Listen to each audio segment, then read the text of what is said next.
Siguro ay mag-aalinlangan ka sa aking sasabihin sa iyo ngayon. Ngunit ang katotohanan ay simple, ang dahilan kung bakit wala ka pa ring salapi na iyong ninanais ay walang kinalaman sa ekonomiya, sa iyong amo, sa gobyerno, o sa iyong edukasyon. Sa katunayan, ang tunay na kalaban ay nasa loob mo, nakatago, kumikilos ng tahimik, araw-araw, nang hindi mo namamalayan, at sinisira ang iyong pananalapi. Ako'y nagsasalita tungkol sa isang bagay na halos walang nakaunawa ng tunay, ngunit siyang nagkokontrol sa iyong buong buhay, ang iyong paradigma. Alam mo ba ang madalas na pakiramdam ng pagtatrabaho at walang natitirang salapi sa katapusan ng buwan? O iyong takot na nagpaparalisa sa tuwing naiisip mong mamuhunan, magpalit ng trabaho, o magsimula ng negosyo? At mas malala, iyong boses sa loob na laging nagsasabi, hindi ito para sa iyo, hindi ka magkakaroon ng tunay na salapi. Alam ko ang boses na yan, sumigaw na yan sa aking isipan sa loob ng maraming taon. Karamihan sa mga tao ay ginugugol ang buong buhay sa pagtatangkang lutasin ang problema ng kawalan ng salapi sa pamamagitan ng pagtingin sa mga maling lugar. Sila'y naniniwala na ang may sala ay ang trabahong hindi sapat ang bayad, ang gobyernong hindi makatarungan, ang kakulangan sa oportunidad, at ang ilan pa nga ay nag-isip na sila'y isinilang na mayroong uri ng sumpa sa pananalapi. Ngunit ang katotohanan ay ang tunay na problema ay hindi kailanman nasa labas, palaging nasa loob. Palaging isang isyu ng paradigma. Sa loob ng maraming taon, ako mismo'y nahulog sa patibong na yan. Sinubukan ko ang lahat, nagkaroon ako ng 2, 3 trabaho, tinanggap ko ang mga oras na labis, nagsakripisyo ako sa pagtatrabaho tuwing mga katapusan ng linggo, mga pista opisyal. Lahat ng ito'y nag-iisip na ang salapi sa wakas ay lilitaw. Ngunit, kahit gaano ko pasubukan, ang mga resulta ay palaging pareho. Ang mga bayarin ay patuloy na nagtitipon, ang salapi ay hindi kailanman sapat, at ang pagkabigo ay patuloy na lumalaki. Doon ko nagsimulang mapansin ang isang bagay, habang patuloy akong sinusubukang baguhin lamang ang mga resulta, nang hindi binabago ang sanhi, walang tunay na magbabago. At alam mo ba kung ano ang sanhi? Ang aking paradigma. Ang hindi nakikitang programa sa isipan na nagpapanatili sa aking nakakulong sa isang pananalaping huwaran ng kakulangan. Isang uri ng otomatikong piloto na nagpapasya para sa akin kung gaano ako karami ang maaaring kitain, gastusin, at kung gaano ako karami ang dapat itabi. Ito'y mas karaniwan kaysa sa iyong iniisip. Ilang beses mo nang nasabi ang mga parirala tulad ng, hindi namumunga ng salapi ang puno, upang kumita ng salapi kailangang maghirap, o, ang mayaman ay nagiging mayaman lamang dahil sinasamantala nila ang iba. Ang mga pariralang ito'y tila hindi nakakasama, ngunit sila'y tulad ng mga buto ng kakulangan na itinanim sa loob ng ating isipan. At ang pinakamasama sa lahat ay, kahit na binibigyan ka ng buhay ng isang pagkakataon na kumita ng mas marami, kung hindi magbabago ang iyong pananalaping paradigma, sinasabotahe mo ang lahat. Nagkakaroon ng pagtaas ng sweldo, at bigla na lamang lilitaw ang mga bagong gastos. Tumatanggap ng salapi na hindi inaasahan, at agad nalilitaw ang problema sa sasakyan, isang bayarin sa emerhensya, isang utang na hindi mo na matandaan. Hindi ito pagkakataon lamang, ito'y programa sa isipan. Nagkaroon ng isang panahon, bago ako nagsimulang magturo tungkol dito, na ako'y nagtatrabaho bilang bombero sa Toronto. Ako'y mayroong takdang sweldo, na walang malaking pag-asa ng paglago. At kahit na ganoon, nakikita ko ang mga katrabaho na kumikita ng pareho sa akin, na nakakakuha ng ipon, namumuhunan, habang ako'y halos hindi makabayad ng upa. Alam mo ba kung bakit? Dahil iba ang kanilang paradigma. Sila'y naniniwala na karapat-dapat silang umunlad, ako'y hindi. Iyon ang isa sa mga pinakamahirap na realisasyon na mayroon ako sa buhay. Ang tumingin sa salamin at mapagtanto na ang aking pinakamalaking kaaway ay ako mismo. Na ang kwento na sinasabi ko sa aking sarili, tungkol sa pagiging mahirap, tungkol sa kawalan ng swerte, ay isang dahilan lamang upang hindi harapin ang katotohanan. Ang aking hindi malay ay sinasabotahe ang bawat hakbang na aking ginagawa patungo sa kaunlaran. At alam ko na maaaring mahirap tanggapin yan. Maaaring ikaw ay nakikinig sa akin ngayon at nag-isip, Bob, hindi mo naintindihan, iba ang aking sitwasyon. Ako'y may mga anak, may mga utang, ang halaga ng pamumuhay ay tumaas. Ngunit naiintindihan ko. Ako'y naroon na. Alam ko ang bigat ng paggising ng madaling araw na nag-aalala tungkol sa upa sa susunod na buwan. Alam ko kung ano ang pumili sa pagitan ng pagbabayad ng bayarin sa kuryente o pagbili ng pagkain. Ngunit alam ko rin na mayroong isang labasan. At nagsisimula iyon sa loob ng iyong isipan. Ang unang bagay na kailangan mong gawin ay huminto sa pagtingin sa labas at magsimulang tumingin sa loob. Obserbahan ang iyong mga otomatikong pag-iisip tungkol sa salapi. Isulat ang mga paniniwala na iyong dinala mula pa sa pagkabata. Tanungin ang iyong sarili, saan nagmula ang ideya na hindi ako karapat-dapat magkaroon ng salapi? Dahil maniwala ka, ikaw ay karapat-dapat. Tayong lahat ay karapat-dapat. Mayroong mga pag-aaral sa psikolohiyang pang-asal na nagpapakita na ang mga batang nakaranas ng mga negatibong parirala tungkol sa salapi sa mga unang taon ng buhay ay mayroong mas mataas na posibilidad na makaranas ng mga kahirapan sa pananalapi sa yugto ng pagiging adulto. Ito'y tulad ng ang utak ay programa upang mamuhay palagi sa limitasyon. At ang tanging paraan upang bumitaw mula dito ay sa pamamagitan ng pagprograma muli. Walang ibang labasan. Kung patuloy mong sinusubukan lamang na magtrabaho ng higit pa, magsikap ng higit pa, nang hindi binabago ang iyong paradigma, patuloy kang ikot sa mga bilog. Iyon ang nangyari sa akin sa loob ng mga taon. Ako'y tumatalon mula sa isang trabaho patungo sa isa pa, na nag-iisip na ang problema ay ang sweldo, at hindi naman. Sa tuwing tataas ang salapi, tataas din ang problema. Ito'y tulad ng mayroong isang hindi nakikitang bubong sa aking ulo. At sa tuwing susubukan kong lampasan ito, mayroong mangyayari upang hilahin ako pabalik. Kaya, ang unang hakbang ay kilalanin, ang problema ay hindi ang mundo, hindi ang amo, hindi ang krisis, ito ay ang paradigma. Ang ikalawang hakbang ay magpasya, handa ka bang magbago? Handa ka bang questionin ang lahat ng iyong pinaniniwalaan tungkol sa salapi? Dahil ang pagbabago ay nagsisimula lamang kapag ang desisyon ay ginawa ng tunay. At bago mo isipin na ito'y murang usapang motibasyonal, hayaan mong sabihin ko sa iyo ang isang bagay, ang aking sinasabi sa iyo dito ay ang naglabas sa akin mula sa pagkalugi, mga utang, kahirapan. At inilagay ako sa isang landas ng kaunlaran na tumatagal hanggang sa ngayon. At maaaring gawin din ito ang pareho para sa iyo, kung papayagan mo.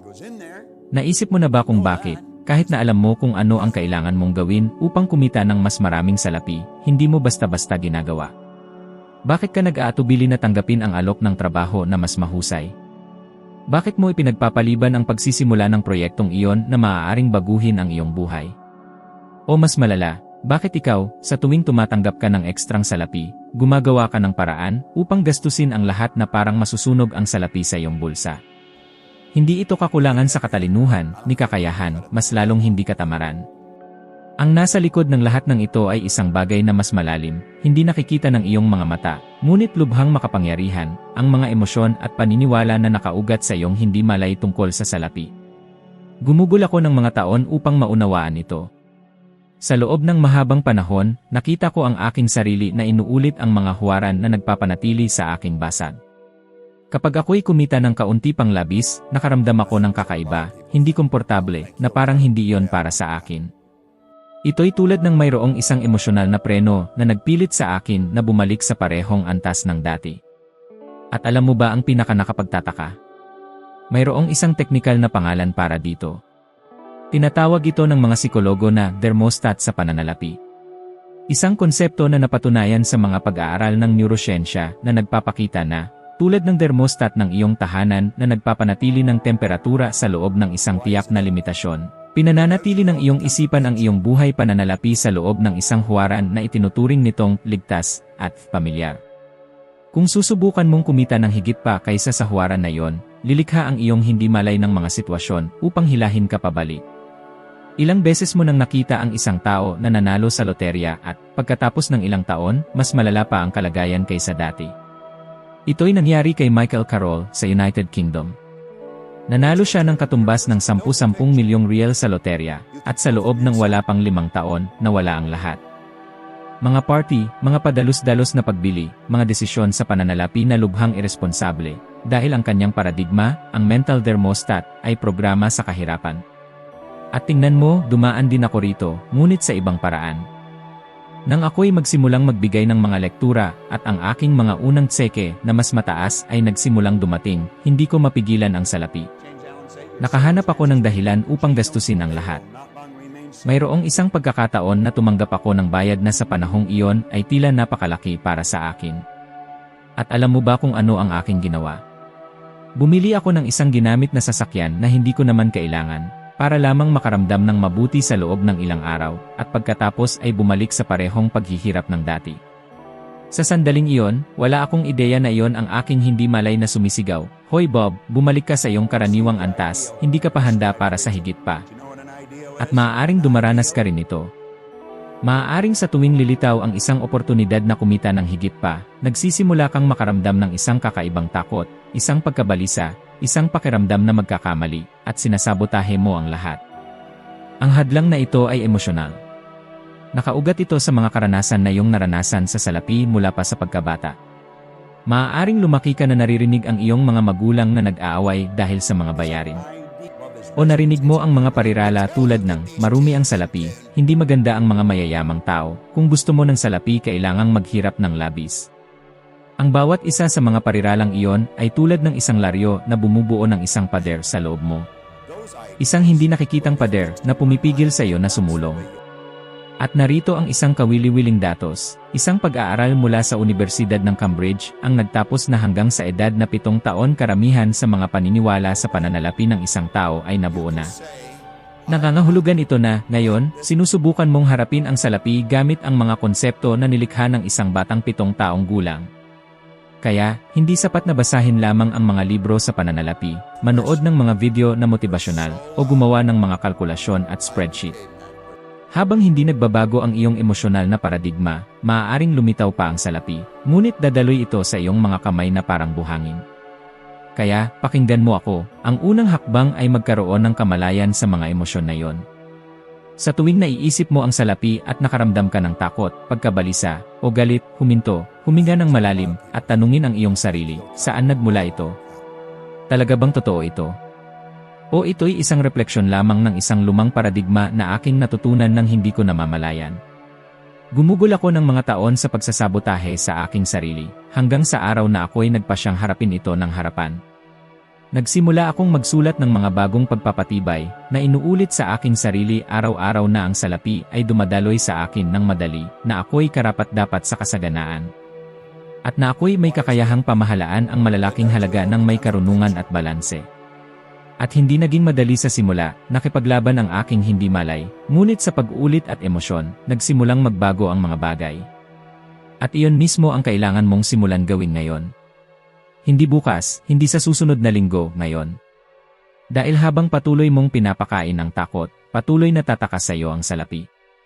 Ang pinakamalaking pagbabago sa aking buhay pananalapi ay nangyari nang matuklasan ko na ang tanging paraan upang baguhin ang aking mga resulta ay ang muling pagprograma sa aking paradigma. Kahit gaano ko pasubukan, habang hindi ko binabago ang imahe na mayroon ako sa aking sarili tungkol sa salapi, ang lahat ay nanatiling pareho. Kaya, ngayon gusto kong maunawaan mo ang isang bagay na ganap na nagpabago sa takbo ng aking kwento. Ang kapangyarihan ng malay na pag-uulit upang lumikha ng isang bagong programa sa isipan. Naaalala ko ang isang yugto na ako'y lubhang nalubog sa mga utang, walang pag-asa at may isang pagpapahalaga sa sarili na nasa lupa. Sa sandaling iyon ko nakilala ang isang simpleng konsepto, ngunit lubhang makapangyarihan, lumikha ng isang bagong nangingibabaw na ideya sa isipan sa pamamagitan ng pang-araw-araw na pag-uulit. At kapag sinasabi ko ang pag-uulit, hindi ito isang bagay na pasibo, walang emosyon. Ito ay isang buhay na pag-uulit, na may pakiramdam, na may intensyon, na parang ang bawat salita ay may kapangyarihang baguhin ang aking katotohanan, dahil sa katunayan, mayroon talaga. Kaya, sinimulan ko ang isang proseso na maaaring tila kabaliwan para sa marami. Kumuha ako ng isang kwaderno at araw-araw, isinulat ko ng 100 beses ang parehong positibong pagpapatibay, palagi sa kasalukuyan, palagi na parang iyon ay isang ganap na katotohanan. Ang una kong pinili ay, ako'y lubhang masaya at nagpapasalamat ngayon na ang salapi ay dumadaloy sa akin sa mga halaga na patuloy na lumalaki mula sa maraming mapagkukunan sa isang tuloy-tuloy na paraan. 100 beses sa isang araw. Araw-araw. Nang walang pagkabigo. Nang walang mga dahilan. At alam mo ba kung ano ang nangyari sa mga unang araw? Ang aking isipan ay sumigaw na yon ay katawa-tawa. Narinig ko ang isang panloob na boses na nagsasabi, "Bob, ikaw ay nag-aksaya ng oras. Hindi ito kailanman gagana. Tignan mo ang balance ng iyong account, tignan mo ang mga atrasadong bayarin sa iyong mesa." Ngunit nagpatuloy ako. Dahil alam ko na yon ang tanging paraan upang basagin ang lumang programa. At iyon mismo ang gusto kong gawin mo. Pumili ng isang pagpapatibay na kumakatawan sa kung ano ang gusto mo talagang maranasan. Isulat palagi sa kasalukuyan na parang nangyayari na ito. At ulitin, ulitin at ulitin, hanggang sa simulan ng iyong isipan na tanggapin ang bagong ideya na iyon bilang totoo. Maaaring isipin mo, ngunit Bob, ito ay pagsulat lamang ng mga parirala. Paano nito mababago ang aking katotohanan? At sasagutin kita ng isang datos na hindi alam ng maraming tao. Ang mga pag-aaral mula sa Unibersidad ng London ay nagpapakita na ang utak ng tao ay nangangailangan ng, sa minimum, 66 na araw ng pare-parehong pag-uulit upang lumikha ng isang bagong neural na koneksyon na sapat na malakas upang palitan ang isang lumang gawi. Ito'y pisyolohiya. Hindi ito mahika, ito'y agham. Nakita ko itong nangyari sa aking sariling buhay, at sa aking mga mag-aaral din mga tao na hindi kayang magtabi ng kahit isang sentimos, na namumuhay na may labis na limitasyon ang credit card.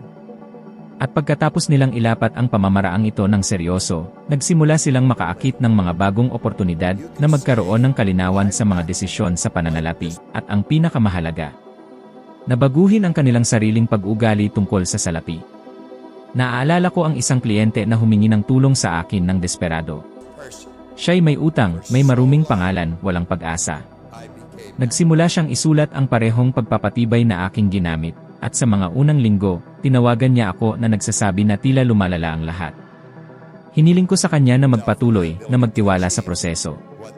Pagkaraan ng 2 buwan, nakakuha siya ng isang hindi inaasahang promosyon sa trabaho, muling nakipagnegosasyon sa mga utang, at nagsimulang mag-ipon sa unang pagkakataon sa kanyang buhay. Hindi ito pagkakataon lamang, ito ay muling pagprograma sa isipan na kumikilos. Ngayon, hayaan mong tanungin kita ng direkta. Ilang beses ka nang sumuko sa isang bagay sa unang linggo dahil lamang sa tila mahirap? Gusto mong baguhin ang iyong buhay pananalapi. Kaya harapin mo ito bilang isang hindi maipagpaliban na pangako sa iyong sarili. At kung gusto mong seryosohin ito, narito ang aking personal na hamon sa iyo. Sa loob ng susunod na 30 araw, pumili ng isang solong positibong pagpapatibay tungkol sa salapi at isulat ito ng 100 beses sa isang araw. 100 beses. Walang mga dahilan. Walang paglaktaw ng mga araw. Walang ginagawa ng kalahati lamang. Kung gagawin mo ito, nang may emosyon, nang may focus, nang may intensyon, ginagaranti ako sa iyo na sa lalong madaling panahon ay magsisimula kang mapansin ang mga banayad na pagbabago, at pagkatapos, malalaking pagbabago. Dahil ang buhay ay palaging tumutugon sa kung ano ang nairehistro, nang mas matindi sa iyong hindi malay. Sa puntong ito, maaaring nagtatanong ka pa rin kung ang lahat ng ito ay talagang gumagana para sa anumang bahagi ng buhay. O kung ito'y isang magandang teorya lamang na inilapat sa isang partikular na kaso tulad ng paggising ng mas maaga o pagkita ng kaunting mas maraming salapi. Kaya hayaan mong sabihin ko sa iyo ang isang bagay na maaaring hindi mo pa naiisip. Ang proseso ng pagbabago ng paradigma ay gumagana para sa ganap na anumang resulta na gusto mong baguhin. Kung gusto mong pagbutihin ang iyong pananalapi, ang iyong kalusugan, ang iyong mga relasyon, o ang iyong karera, ang pamamaraan ay pareho. Ang nagbabago lamang ay ang panghuling layunin na gusto mong makamit. At alam mo ba kung paano ko natuklasan ito? Ito'y nang magpasya akong subukan ang prosesong ito sa labas ng larangan ng pananalapi. Sa loob ng mahabang panahon, isa sa aking pinakamalaking kahirapan ay ang magkaroon ng disiplina sa oras ng paggising.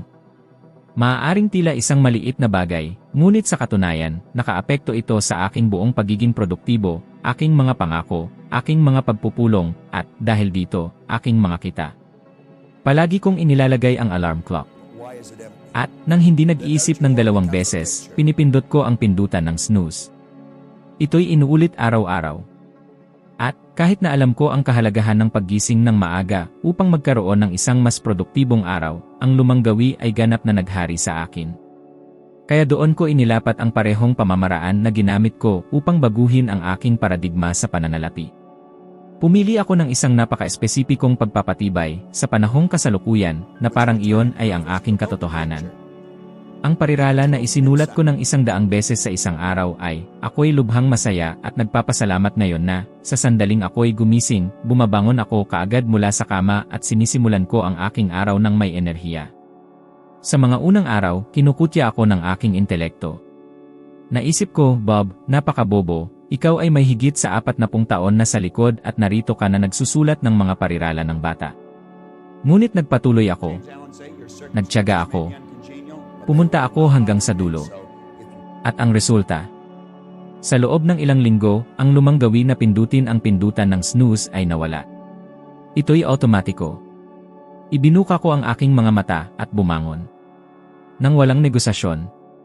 Nang walang panloob na pag-uusap. Ang malaking aral sa likod nito ay na ang paradigma, kahit anuman ito, ay umiiral lamang dahil ito ay pinakain sa loob ng mga taon sa pamamagitan ng pag-uulit at emosyon. At ang tanging paraan upang palitan ang isang lumang ideya, ay ang pagtatanim ng isang bagong ideya na may higit na kasidhian at pagkakapare-pareho. At iyan ay totoo para sa iyo rin. Kung ngayon ang iyong hamon ay hindi ang paggising ng maaga, ngunit ang magkaroon ng lakas ng loob na gumawa ng isang tawag sa pagbebenta, upang makipagnegosasyon ng isang pagtaas, upang simulan ang isang proyekto na iyong ipinagpapaliban.